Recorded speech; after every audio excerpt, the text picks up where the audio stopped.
And we are live from New York, from the Africa Related Studios in New York. Today is election day, November 3rd. We are out on the streets. We've been out earlier getting different takes. We've talked to people across the world in Nigeria and everybody chiming in on the elections this year.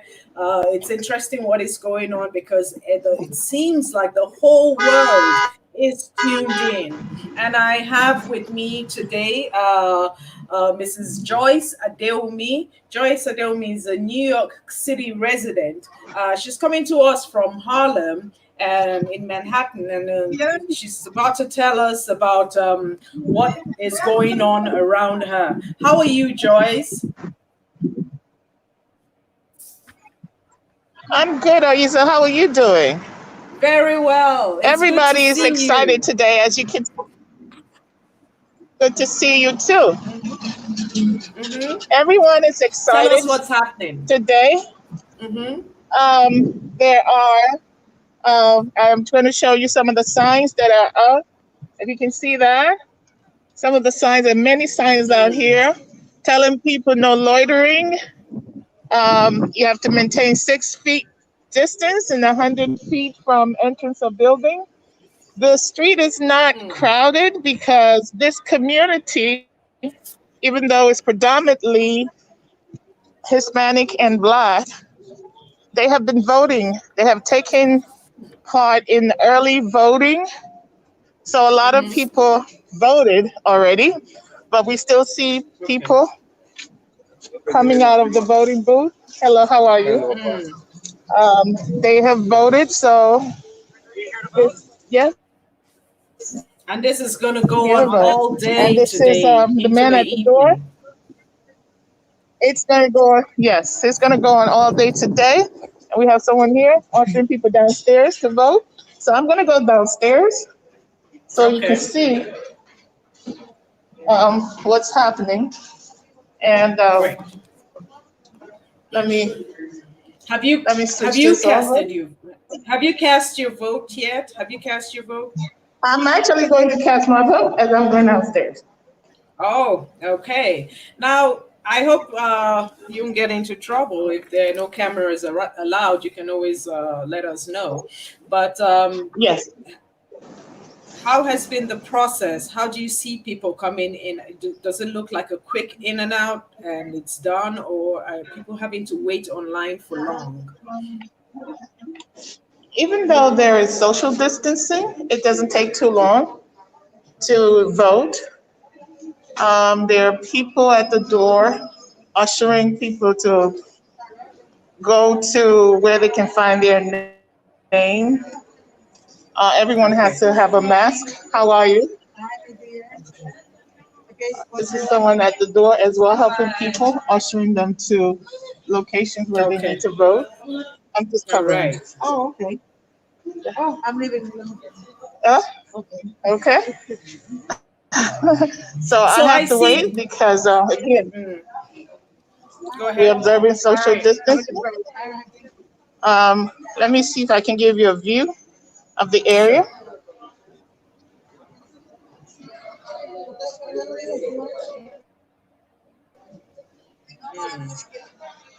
As I said, early voting had been going on, so quite a lot of people. Not to talk of mail-in voting.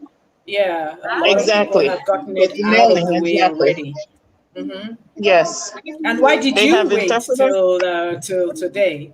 Why did you decide to go in as opposed to doing your ballot via mail? There's a great deal of excitement voting on the day of the election day. You know. Oh, I'm sorry. No, I don't. And you sort of feel like your vote might be the one that really counts. You know, to break the tie, if there's a tie. But no, Right. I've been busy. That's why I waited. No, that's why. Okay, but this has been a long-going tradition for Americans to go to the Right. polls and vote, and like you said, there's some excitement to it. Do you think the pandemic has sort of taken away from that? With apart from the heated polity of the U.S. right now, but a lot of it is also centered You around the know, pandemic. yes, but I think that one year we'll probably have records. You Mm, know, many people who want to get people to come out and vote. Many people. They have free transportation for seniors, free transportation. Even there's a company I know that is providing free lift for anyone who needs to vote and needs a ride mm, to their voting sites. So there's a right, lot of things that have been going on to encourage people to vote. right. So I think this is going to be uh, numbers. We're going to see numbers that we Mm. probably have not seen in a long time. I know definitely more people will vote this year Mm. than 4 years ago. Definitely. Joyce, you're a leader in your community. I know your works. You lead a choir project amongst so many other things that you do in the community. How has your immediate community taken the elections this year in terms of their participation? Did you have to do extra work in convincing people to vote, or are they really tuned in more this time?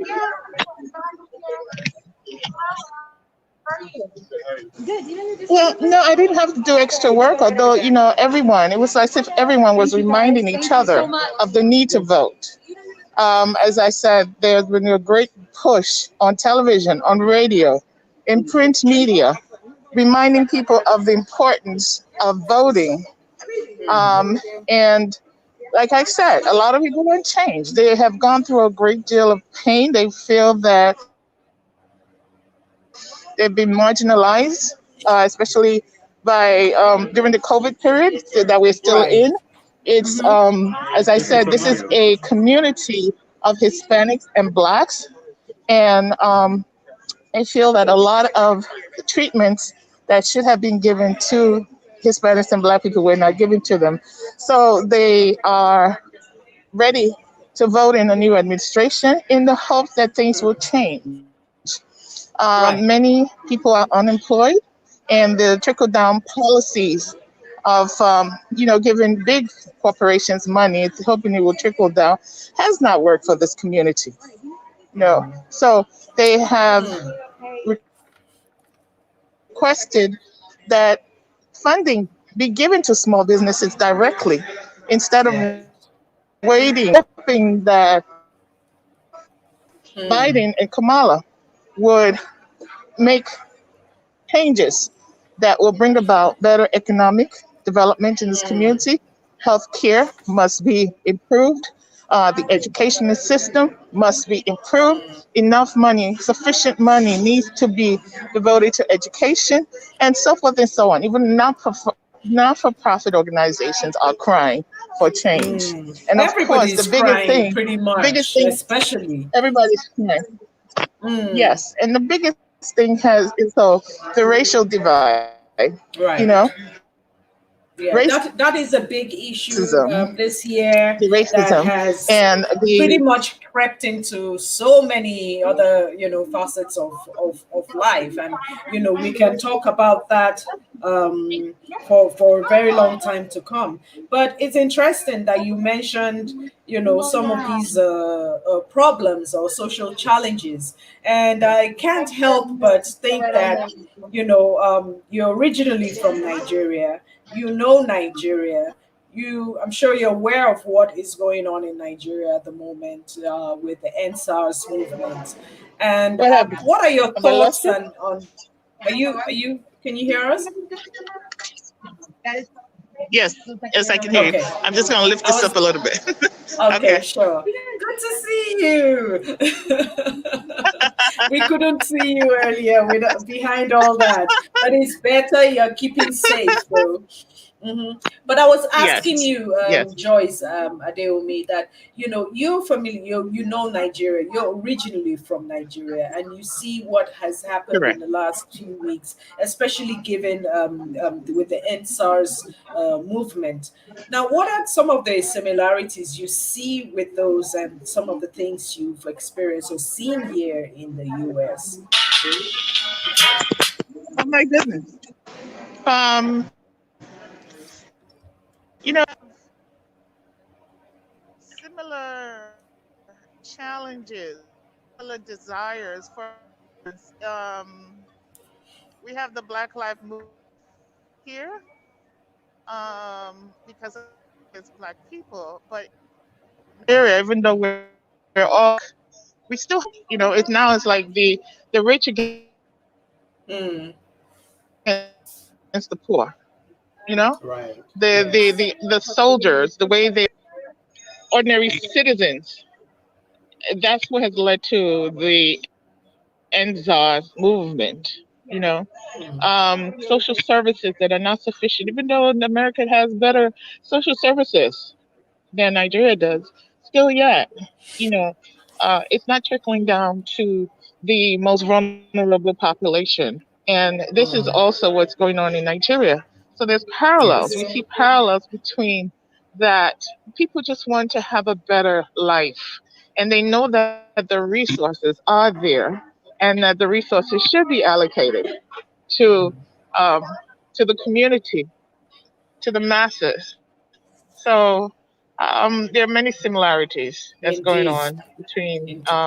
the U.S. and Nigeria. And we hope that one day we can have Do you hear me? in Nigeria. I'm in the Yes, basement, I'm so I don't know if you can still okay. hear me. No, it's fine. We can hear you loud and clear. I was just saying that it's also our hope that I'm one not day able would to have hear you. free and fair elections in Nigeria. But it's great because we're talking to Joyce Adeomi. Joyce is a resident of New York, and she is in Harlem at the moment, and it's about to go and cast her vote.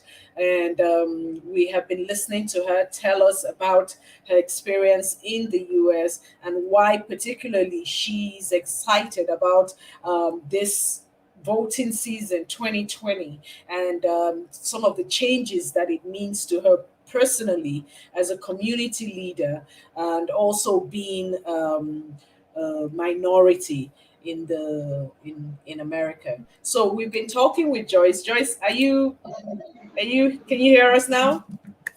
You're out of the basement. I hope we're not taking you away from Okay. your voting rights. I can't hear you. Still, I was saying, I hope we're not taking you away.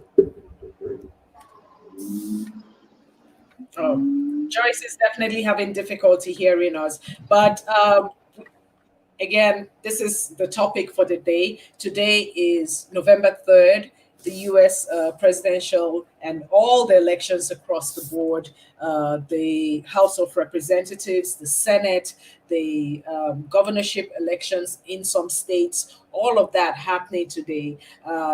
The record 98 million people already voted through mail-in ballots and also in-person early votings.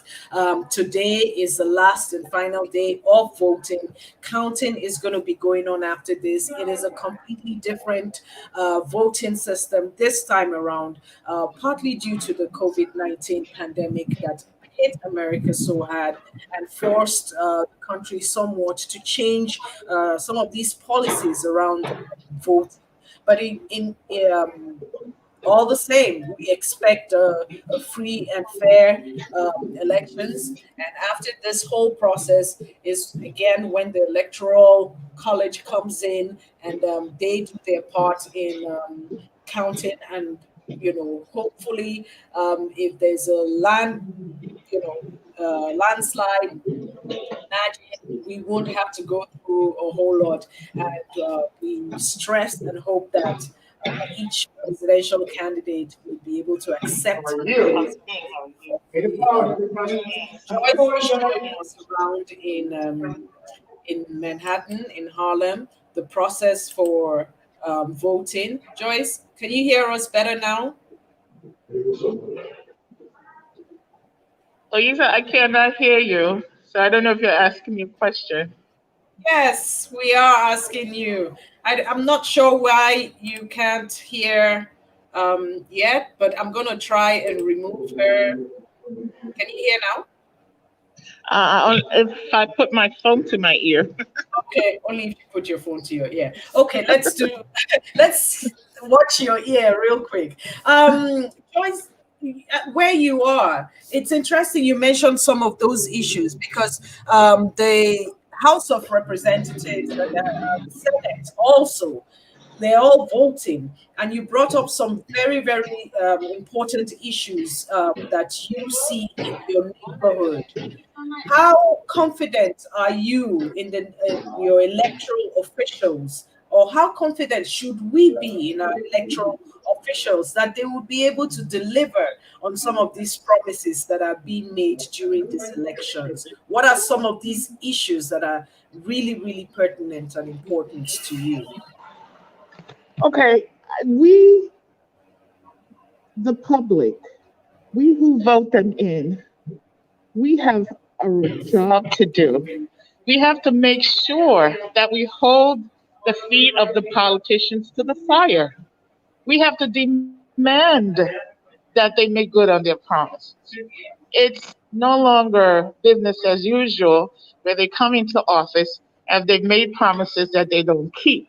We have to understand that we have the power in our hands. We're voting them in.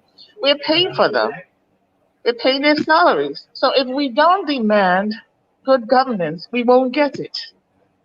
So if we want our education system to improve, then we need to be out there letting them know in numbers. We need to come out in numbers and let them know that this is what we want. We want the education system improved, overhauled.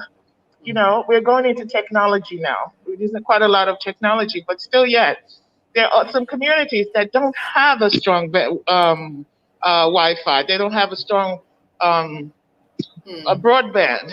So they're left out from all the information that we are able to get on the internet. So we need to talk about that. If we are all going to go into technology age, then let's make sure that everyone is not left behind. Food insecurity, the issue of food insecurity. Why is it that some people have access to better food than others? That's not fair. That's not right. We're all taxpayers. So there are many, many, many issues that need to be discussed. Also, disparity in payment between women and men. Why is it that women are paid less for doing the same job that men do? It's time that we put an end to this. And so who's going to put an end to it? It's we. Indeed. We who elected them into office. Listening to you, I can't help but think about Nigeria again, especially with what is going on with the NSARS movement, which is it was the youth's way, the young people of Nigeria coming together and saying to their government, look, we put you there, you should serve us, you should do this, do your duties and be of service to us, the people. But it went south. It turned into a sad mayhem that is still ongoing.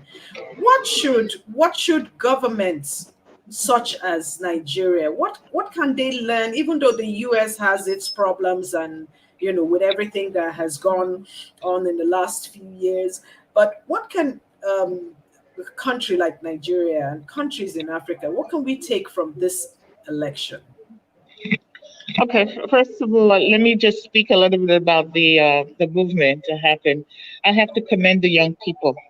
It's no wonder that Nigerians all over the world are doing very well. The way they organized the movement was fantastic, using technology, bitcoins, everything. was amazing. The level of organization was amazing. The only place where they messed up is this. There's an elder who told me that whenever you have something good going for you, or you're planning something good, you need to also plan for the eventualities, the negativities. And I think they did not factor in the possibility of the insurgents coming in to disrupt the protest, the peaceful protest. They didn't factor that in. They factor in food, they factor in charging of cell phone. There's so many, entertainment, very good. So I think the Nigerian government needs to understand that the world is leaving them behind. This is a technological age. The young people have studied the new language, the new laws of engagement, and they would do better to engage these young people so that Nigeria can move into the 21st century rather than staying in Stone Age. Intimidation will not solve the problem. Intimidating with the army will not solve the problem unless if the government is saying that they want Nigeria to remain in that state of underdevelopment. You can oppress people, but for so long. If the reason you want to keep people underdeveloped is to oppress them, you can do that, but for so long. But if we focus on win-win, you win, I win, then the best thing they need to do is to incorporate the young people into the government, into the planning um, of services in Nigeria, development in Nigeria. So, same thing with this election as well. Young people, yeah, we used to say that, yes, young people need guidance. Yes, that's true. But work together, work together. Have the young mind and the old mind work together in mutual respect. And then we can form a world that is peaceful, where equality reigns, and where peace, joy, prosperity, and all good things of life that we all want can be attainable.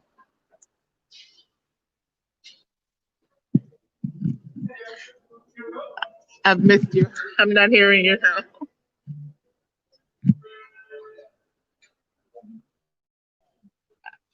I'm not hearing you at all. I don't know what has happened. I'm not hearing.